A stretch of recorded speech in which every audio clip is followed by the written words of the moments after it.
Смок някакъв там. Смока с... Може да не е отровна, може да е много отровна. Може да е от някой... Здрасти, как си? Бегай надалеч, че има змия отровна. Няма страшно. Ще си я воза в колата. Така ли? Твойте ли? Данчо, какво е? Да. Смоче ли? Горкички. Фотосесия ли ще го прави? Пак съм го правил. Сигурен ли си, че е смокски, че има бели петна? Да. Не, прибери се. Не, Данчо! И спокойно да е. Добре, защо трябва да излиза? Това ли как ги хване? Сигурен ли си, че няма те ухапе? Да. И е смок, така ли? Сигурен си, че е смок? Да. То са вече Има и предвид, че изкочихме на главата, да не би да сме отрепали нещо. Не, леко, Жива ми леко. се вижда, да ти кажа. Леко сме ушеметили малко. Абе, Данчо,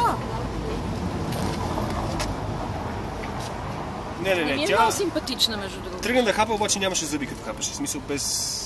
Това е въпрос. Сигурен ли си, че е смок, бе? Виж глава. Смок и според мен. Я отвори устата да я видим зъби. Не, това е по... Трябва да го опаковаме. Ей, тук по-добре. Данчо, там... Не, Данчо, в това и с това в... Ти искаш двойна защита. Да, бе. Не бой се, това не хапа. Горкичкия, той толкова беше оплашен. С това сега в... Ма тя може да излезе.